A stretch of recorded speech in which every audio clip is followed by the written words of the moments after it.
Welcome, everybody. I couldn't be happier to have so many of you with us.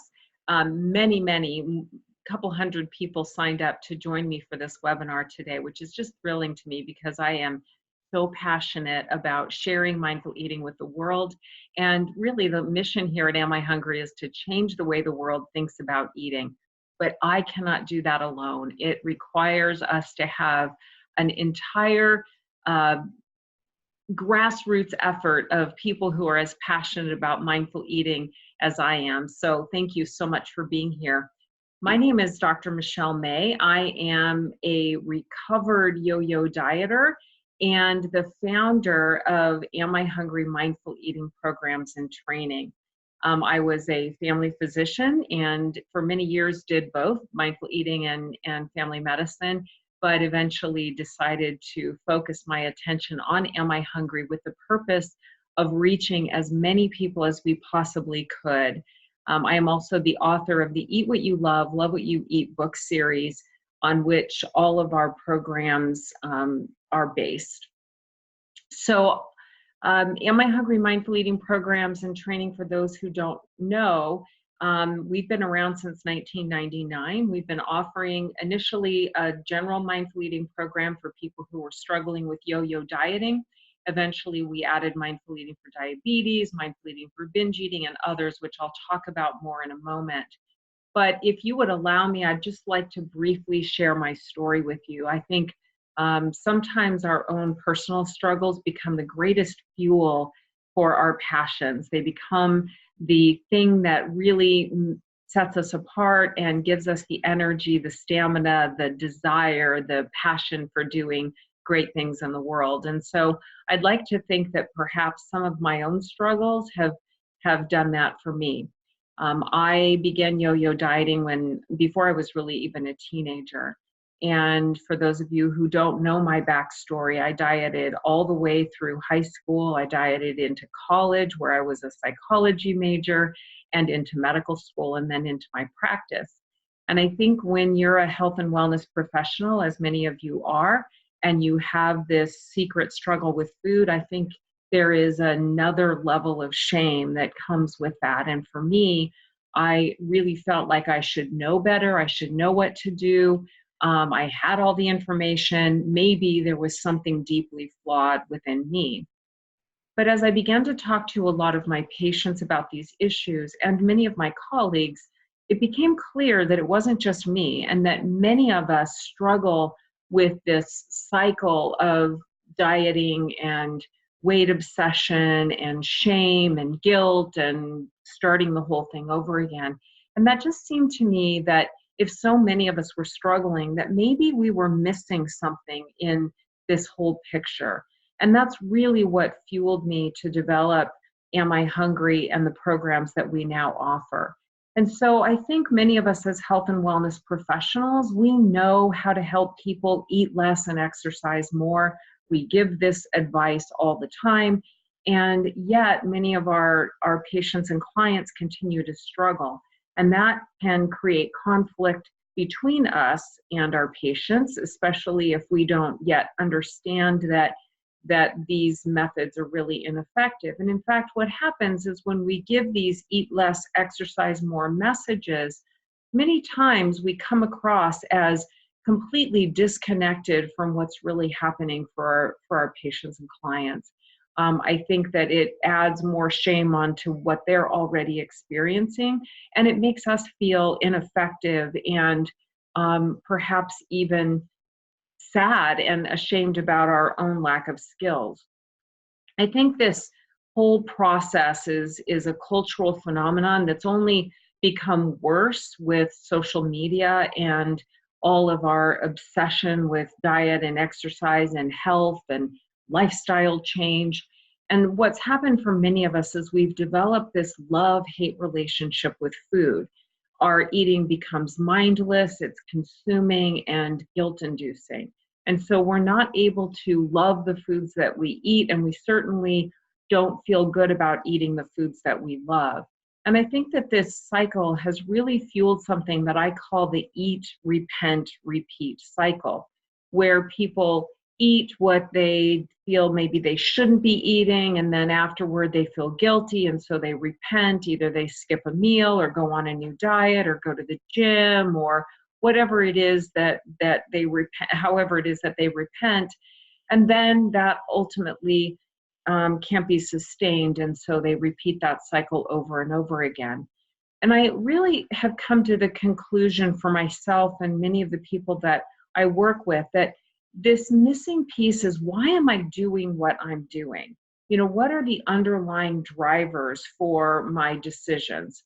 And so I, over the years, came upon this idea of mindful eating. It's been a long evolution, and I'd be happy to share that story with you at some point. But suffice it to say that I recognize now that mindful eating is an ancient practice that has profound and practical applications in our modern, food abundant, and diet obsessed environment. And so this, I think, has really become my life's work, my life's passion. And I'm here today to share that passion with you in the hopes that maybe it will spark a little bit of passion in some of you to go out and change the world. Because millions, if not billions of people are struggling in their relationship with food and body image, and just are using up so much of their energy in their lives, and they're not able to do the things that they're really on this earth to do. And so I think we can make a difference. Now, I want to take a step back a little bit, because sometimes when people hear mindful eating, there's a lot of confusion about what that actually might mean.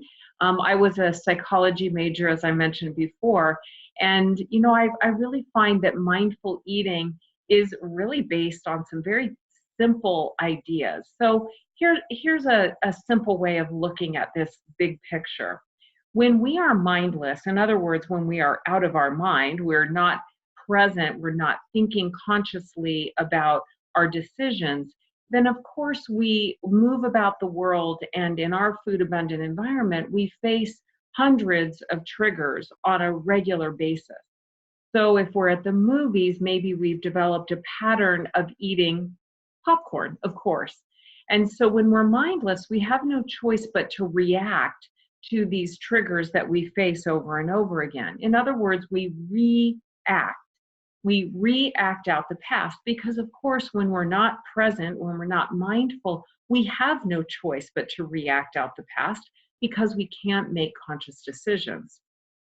So when we bring mindfulness to a situation, we, instead of reacting, we are simply aware of what's happening.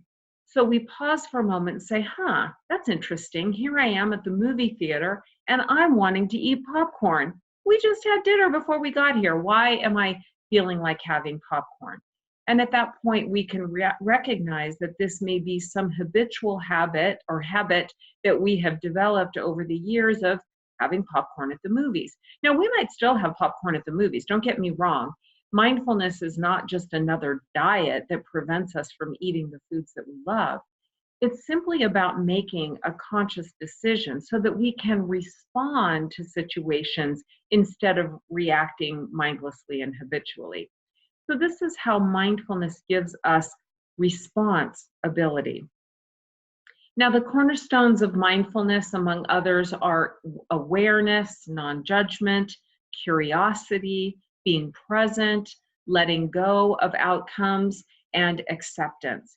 And so these very profound mindfulness principles can be applied to our relationship with food and help us find a way of discovering that indeed we can return to our natural state of enjoying food and then using the energy to live the vibrant life we crave. So mindfulness has been around for a long time, and mindful eating specifically has been shown to improve emotional eating, binge eating, food cravings, nutrient intake, blood sugar regulation, and many other health factors. And so mindfulness, I think, is really showing up as a possible way that we can begin to address this issue of this mindless, consuming, guilt-inducing relationship with food. Now, some of you may be wondering, well, what is the difference between mindful eating and intuitive eating and this thing called health at every size? And so I can't go into this in a lot of detail right now, but I would say that what we're seeing right now in our environment is a lot of health and wellness professionals that are realizing that the outdated paradigm of eat less, exercise more, lose weight, be healthy really isn't working. And so intuitive eating, mindful eating, and a health at every size approach are really emerging as the way that we're going to be working with people in the future. So what does Am I Hungry bring to this? Well, I would say that all of these approaches have a great deal of overlap, including the overlap with Am I Hungry? And what Am I Hungry brought to the table, because we are a mindfulness-based, non-diet, weight-neutral approach, which really highlights these different other approaches, but what we brought to the table is this mindful eating cycle. The mindful eating cycle provides the necessary structure for helping us as clinicians help our patients begin to recognize these patterns that until now they thought simply represented their own lack of willpower, or maybe not finding the right diet, or perhaps not trying hard enough, or whatever it is that they believed they were doing wrong. And so the mindful eating cycle helps people begin to examine, why do I eat? When do I feel like eating? What do I want to eat? How do I eat it? How much do I eat? And then, very important, where do I invest the energy that I've consumed? And of course, that particular question in diet culture is often turned into, how many calories do I burn in exercise? But we really view where we invest our energy as a much bigger topic around fueling our body, mind, heart, and spirit, and caring for ourselves in a way that really brings us the vibrant life that we crave, so that we're no longer spending all of our energy just obsessing about food and exercise. So what this does for us is it brings us awareness of our physical cues and our other triggers for eating. It helps create space between a trigger and a response, so we have the opportunity to actively or consciously decide our response, whatever that response may be, whether it's eat or not eat. I mean, that the decision isn't as important as making the decision. And it also helps us interrupt old automatic patterns. In this way, it empowers decision-making that supports optimal well-being. It helps us begin to recognize that we are on this planet for much more than changing our body shape or size or controlling our eating. It helps us develop skills that positively impact other areas of our lives. I absolutely love it when the people that I'm working with share with me how mindfulness is showing up in their work and in their relationships and other places where they felt stuck. And then, most important, mindfulness really encourages vibrant living, so that once we learn the skills, and I'll be the first to admit it takes some time and effort and certainly some structure, but once we learn these skills, we can begin to manage our eating naturally, the way we were all born to manage our eating instinctively. And that creates a lot of space in our lives for self-care and vibrant living. So who might benefit from mindful eating? Well, it is a simple concept that can be applied in almost any situation, whether that's home, work, dining out, traveling, special occasions. It's a flexible approach that does not depend on a rigid set of rules that won't work for people in different cultures or different settings. It's really about creating some decision-making skills, not teaching people what they should and shouldn't eat and weighing and measuring their food. It's simply a matter of teaching people how to make decisions no matter what's showing up or what's going on in their lives. And last but not least, it definitely applies across the health spectrum. And I think this is another thing that Am I Hungry has been able to bring to the table is different ways of applying these skills to situations like diabetes or binge eating disorder, or even somebody who is considering or has made the decision to have bariatric surgery. and is continuing to struggle in their relationship with food. So at Am I Hungry, we offer mindful eating training, and I want to talk a little bit about that. But before I do, I just want to mention that at the end of this time that we have together, I'm going to offer you some opportunities to get your questions answered. One of the ways that we'll do that is we will spend some time today in answering any questions that you would like to put into the chat window. So if you'll find your chat box in the controls of your Zoom panel there, you'll see a little comment icon, and you're welcome to post any questions as I'm talking, and I'll try to get to as many of those as possible. When we get to the end of this next little section, I'm also going to offer you an opportunity to schedule a one-on-one appointment with me, because I'm really excited about learning more about your story and why you might be interested in mindful eating and what you could bring to that table. And so I'd love to talk to you and answer any questions you have one-on-one as well. So I'll tell you more about that when we get there. And the other thing I want to give you a little heads up on is at the end here, I'm going to talk to you about a very special opportunity to get a huge value out of an additional training. And so I'll hold that to the end, because first I want to just explain a little bit about our mindful eating training, because what we're all here for right now is to talk about how we can bring more people into the fold, or as I like to say, bring more people to the table, so that we can reach as many people as possible and free them up to live the vibrant life they're craving. So all of our trainings are self-paced and online. I will add that we do some trainings at our live retreats, and sometimes I will do a live webinar training as well. But because we have people in currently about 32 different countries, and every state in the United States and Canada and Mexico, we have to be flexible in the way that we bring our training to people.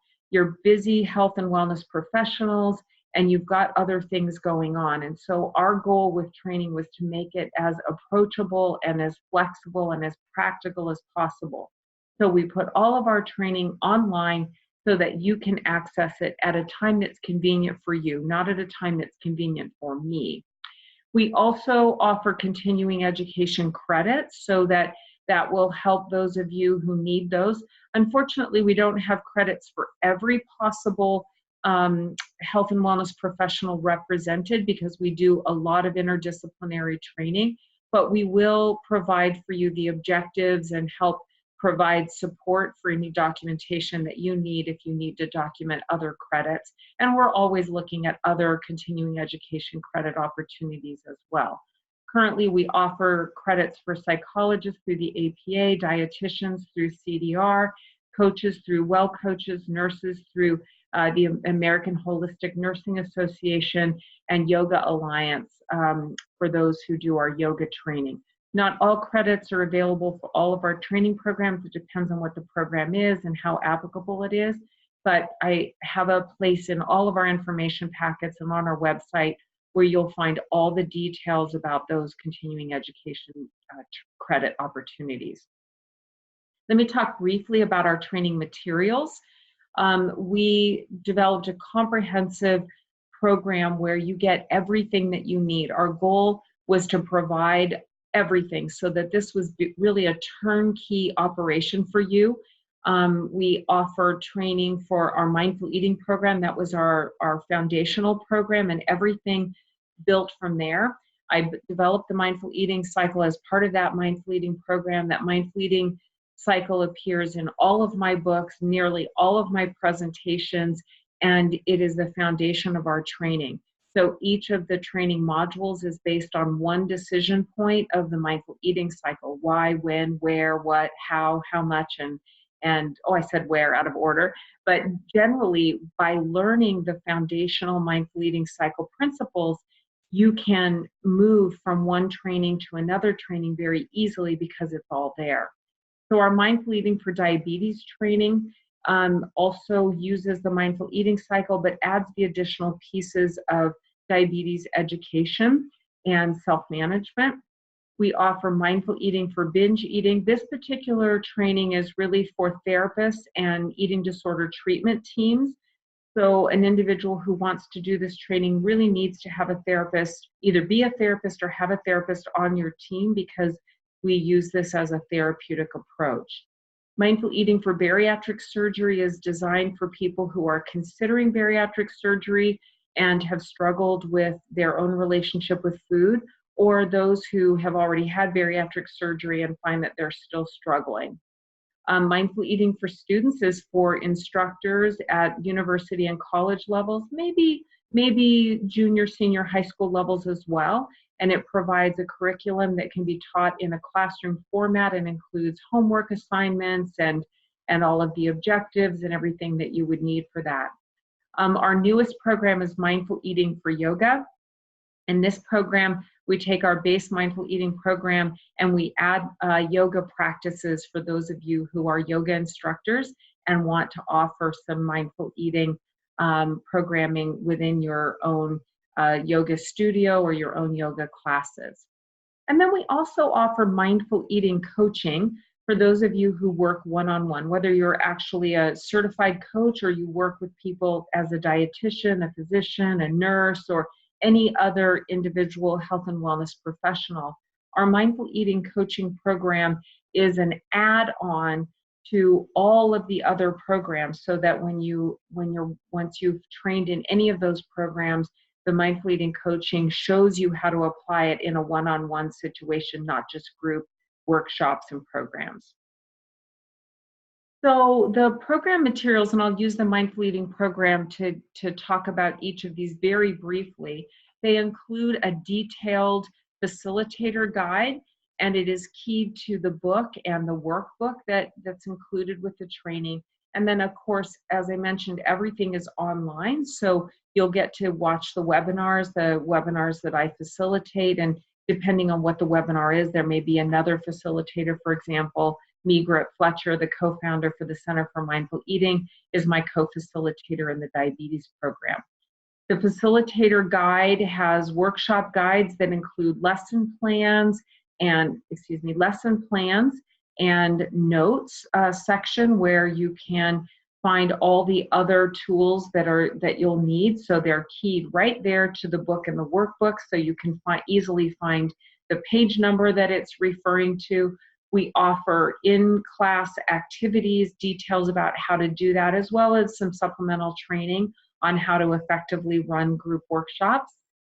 There's also PowerPoint slides for all of the workshops, and those are keyed to the plans as well. And so when you do our trainings, you get a slide deck that you can download right from the member portal, and each of the note sections of the slide decks are keyed to the facilitator guide. So we tried to make it super, super easy. In addition, if you don't use PowerPoint, there's flip chart examples that you could use that you could use on just paper, sticky paper, that might work better for you depending on your setting or the group you're working with.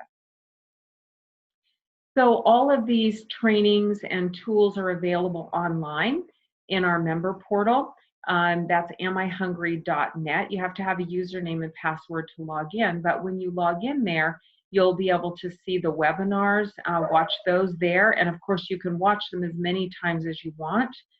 There's a facilitator guide downloadable, as well as the one that we ship to you, your PowerPoints, forums that where you can talk with other facilitators or therapists about the programs that you're offering, and then our mindful eating virtual coach that's available to you and to your clients or patients, because you can sign all of them up for this member portal as well, where they'll be able to access the tools. We provide marketing tools. We have a marketing curriculum that you can work through. It has audios and these little questions that you can answer for yourself. And by the way, this marketing curriculum will help you in your practice in general, not just with your mindful eating programs. We also offer you the ability to post your facilitator profile, which we link to from our newsletters on a monthly basis when you're offering workshops. We offer a whole bunch of flyers that you can customize for your own programs. And of course, we do a lot of social media to increase the awareness about mindful eating. We also offer some supplemental training. We do a quarterly licensee update. So for example, the topic that we have coming up in June is about how to shift from a weight-centric to a weight-inclusive approach. And we'll go over all the research data about why that is necessary and an effective way to approach this. We offer monthly skill building webinars where we teach on a specific topic in addition to the mindful eating topics. For example, we might teach on self-compassion or stress management.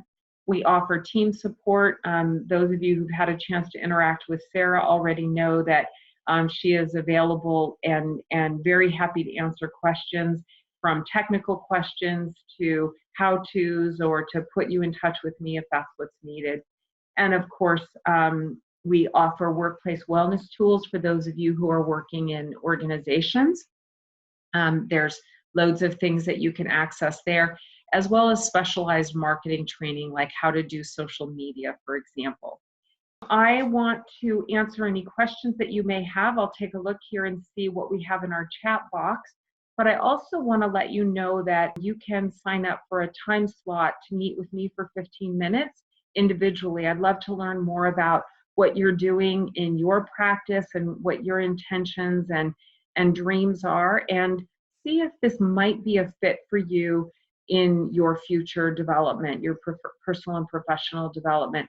This won't be a hard sale call. That's just really not what I do, but I'd be happy to answer your questions. If you're really serious about whether this might be the right time for you to take this to the next level and really deepen your own practice, then I would love to be able to answer any questions that you might have, and perhaps even help you select the best training if that's not clear to you once you read the information packets. Tambra says, I have used food my entire life and I'm over 40. I have quite an appetite for carbs and frequently eat them as if there is no problem being diabetic.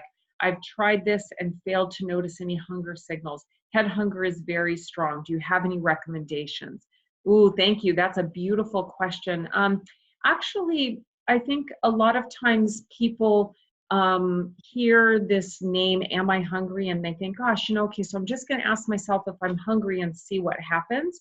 And they're not really able to do that on their own. And so what I would suggest for you, Tambra, is if you really are interested, and if this message feels like it resonates for you, and if you are not interested in having to eliminate carbohydrates from your life, then I might suggest that you try our Mindful Eating for Diabetes online program. It's a self-paced program designed for people who themselves have prediabetes or diabetes. So I want to invite you to email training@amihungry.com. That's training@amihungry.com.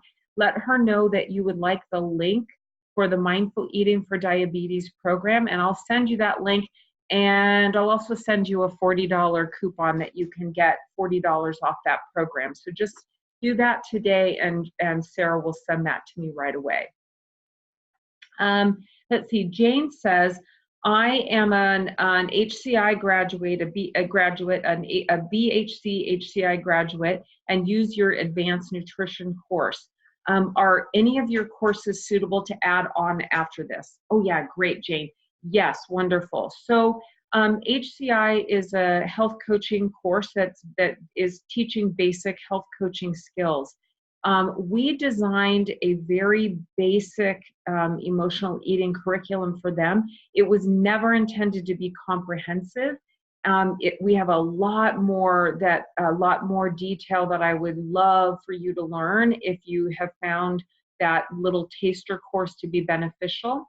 It kind of depends on what area you're working with. So I'm not sure, Jane, whether it would be best for you to jump right into our coaching training, or maybe do our mindful eating program training, or maybe one of the others, depending on what you're doing. So you would be a wonderful person to schedule one of those 15-minute calls so I can learn a little bit more about your practice and see if you and I can decide together what would be the next course for you to take, and also a little bit more about what those would offer over and above the basic little taster course that you already had through HCI. Thanks for your question, Jane. Let's see. Mari said, what do you recommend for patients with type 2 diabetes who have not had diabetes education? Do you have them go to a standard diabetes class or diabetes educator, or do you prefer to do all the diabetes education yourself using mindful eating principles? Thank you. Oh, that's such a great question, Mari. So our Mindful Eating for Diabetes program was co-developed with Migret Fletcher that I introduced before. She is a certified diabetes educator and a registered dietitian like you are, Mari, and she and I specifically developed the Mindful Eating for Diabetes course to meet the requirements for diabetes education. So we took the AADE7 principles and we incorporated them throughout the materials, so that this mindful eating approach actually will be their diabetes education. The difference is that we do not use restrictive weight-focused messaging. Our focus is very weight inclusive. It is not restrictive. We're really all about helping people learn how to manage their diabetes long term, because after all, diabetes is not something that will just simply go away. And so more than anything, we need to help people find a way of managing their eating in a way that's truly sustainable. Because if not, they're going to continue to struggle. And of course, we don't want them to have complications simply because they fall into that eat, repent, repeat cycle that makes it really hard to manage their blood sugars. Again, if you're interested in scheduling a call with me, I'd love to learn more about your practice and talk with you more about this training and see if it might be a fit for you and your organization. Samantha said, love the book. Thank you, Samantha. You said, how do we address the cravings for sugar and carbs that people have? That seems to have the biggest issue for derailing. You know, it really is, but I think it's probably not what you think, or at least not what most people think. Most people believe that carbs and sugar or, you know, fatty foods, that sort of thing, is the problem. And I would suggest to you that actually what creates the problem for many people is the belief that they should be restricting sugar and carbs. That restriction, it leads to very powerful cravings and eventually a loss of willpower, because after all, willpower is a limited resource. It always runs out. We use it up, you know, during our day, just getting to work and managing our children or employees or whatever else. And so willpower by the end of the day is gone. And so we would end up binging and then feeling guilty and then telling ourselves we need to restrict again. That's that eat, repent, repeat cycle. And I really recommend that the first place to start is with fearless eating. So if you have the book, Eat What You Love, Love What You Eat, that's chapter 5. It's workshop 5 in the Mindful Eating program. It's different workshops in the other programs depending on how those are structured, because we individualize each of them for the population that we're working with. But ultimately, fearless eating teaches people that all foods can fit into a healthy, balanced diet and that there is no need for restriction. Somehow that process eliminates that craving, that voracious craving that leads to binging when you think you can't have those foods. That's not to say that we aren't going to crave sugars and carbs. We're human. It's totally normal. The difference is that when you're able to eat what you love, you don't feel like you have to restrict these foods and they completely lose their power over you.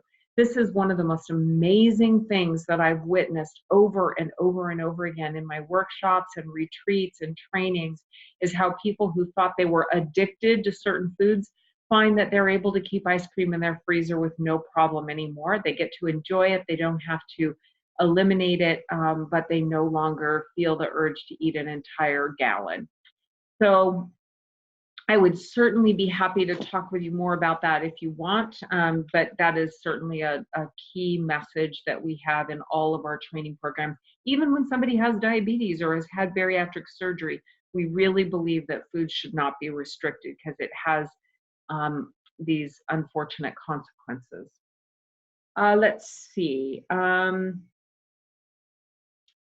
Jane said she's going to schedule a call. Good. What is the investment for the mindful eating training, and does the training include the license to use the material from the program? Yes. So Daniela, each of the programs are priced differently depending on what's included and how comprehensive, how many continuing education credits, how much material, that kind of thing. So I don't want to quote individual prices. Plus, that's not my area, so I might misquote, and I don't want to do that. But you will find the training investment in the information packet for the training that you're interested in. Those training investments are either a one-time price, or you can do 3 payments, or you can do 12 monthly payments. So we try to make it really flexible. It absolutely includes the license. And in fact, the first training period is 15 months, not just a year, because we want to give you some time to complete your training before you feel like you're starting to tap into the time of your license. So the training prices are all inclusive. We do not nickel and dime you. You don't have to pay for another thing. Once you do your training, you'll have access to all the updates. If we make changes to the PowerPoints or to the materials, we will include that for you. It includes those skill building webinars, those updates that I mentioned, and ongoing support from our team. So it is designed to be all inclusive. Judy says, she said she's going to schedule a 15-minute call. So she said she's seriously considering for the university setting. Oh, I'm so happy to hear that. If we, as some of you may have listened to the excerpts from my interview with Jennifer, if we could get mindful eating training into colleges and universities, not just for the students themselves who would hopefully benefit immensely, at least my students have, but especially for health and wellness professionals, I think we could really do a big service to the world by getting this out there in the world at an earlier point. Judy says, can you say more about the 15-month training time period? So all of our trainings are self-paced, so you can do them as quickly or you can take as long as you need to or want to. There's no time limit on how long you spend doing your training. And that also means that those training materials are available to you indefinitely. So you can come back to revisit any of the training materials that you want. And of course, if we update them, you'll have access to those updated training materials. The 15-month period for the very first time you do your training differs from future licensing periods, which are just 12 months, but we added a few extra months so that you could just focus on the training and not worry that your licensing period was slipping away. And I think that's really important. Sometimes people ask us about the licensing. The reason that we choose licensing is because over the 12 years that we've been offering training, we have updated the materials over and over and over again. This has been a huge evolution for me and for us, and we want our materials to be current. We only want people out there teaching these materials who are using the most current, up-to-date information and approach, and the most current looking in terms of the materials themselves. And so what we really want to do with the licensing is be an ongoing support for you, to be in relationship with you long term. This is not like going to a conference where you take a bunch of notes and then go home and don't do anything with everything that you learned. This is so much about us investing our time in you as much as you invest your time and money and energy in us. And so when you become part of our family, you're here for as long as you want to until you say, nah, I'm done. And fortunately, we try to provide a lot of value so you don't feel like you are done. You just want to keep staying with us. Okay, I'm going to come over to the Q&A window where I think we have a few questions. Sadly, I have to hop off for another appointment, she says. Hopefully this recording will be shared. Yes, it definitely will. Tara said, are we able to customize sessions at all as someone licensed under you, or does it have to be strictly followed in the way you have laid out? Oh, that's such a great question. No, Tara. We chose a licensing model instead of a franchising model because we recognize that different professionals, wellness professionals in different environments and different skill sets are going to have different things that they need or want to do with their particular program.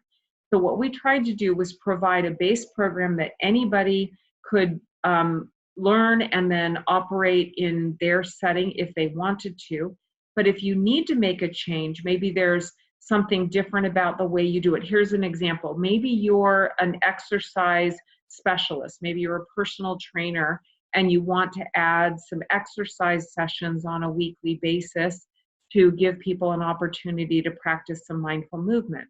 That would absolutely be permitted and encouraged, in fact. And so what we have in your training materials is something called a change of protocol form. It's a simple one-page form where you give us a couple of sentences about what you want to change and why, and send that in to us, and then we review it. We provide any feedback or suggestions or ideas for you on how to do what you're wanting to do more effectively, and then approve those changes.